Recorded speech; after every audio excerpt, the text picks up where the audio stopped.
Neçə dənə qız dünyaya gələndən sonra adam yol gözlürdü ki, oğlu ola. Amma mənlə qız oldu. Dadamla təsmim tutdu, məni o yerlərə apara ki, fəqət oğlanlar gedə bilərdi.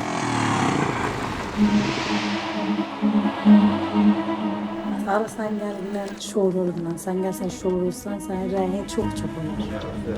Olmaz, cür gelmez bizim. Ağsakkallarımız kadar canan kalkı derle təsmin deyirəm dolar. Deyərəm bilə, nereye gəbələ ya? Hanım bak biz 5 nəfərik.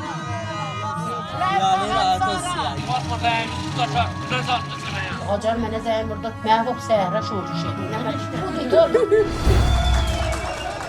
Kənd cavanlarına tayfa tükəndi.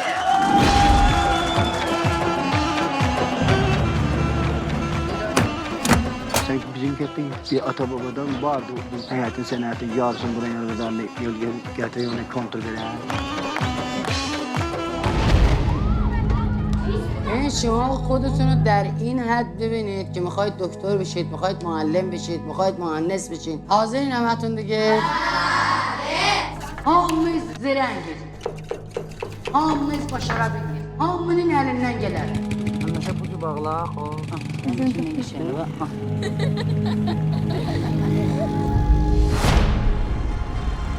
Tabi ürek ola, adam ola, tabiyle dünyanın haberi. Çağırgışı götürək meydan çıxardıraq. Hər nə mənim xud-xudu olmaz ki. Bunlar çatanda mənə ağzına gələn deyirlər, mən onu eləyə bilməm.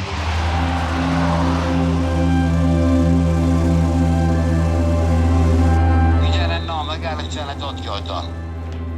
Bir sərələ səmiyyəlikdən şikayət edeyim. Bunlar mənim hüviyyətimi zirə sual aparır. O zat ki, döyləm, istirlər olam. Ola istirlər, mənə təğyir verirlər. Ben istem seni Behrulan. Ya. Vallahi.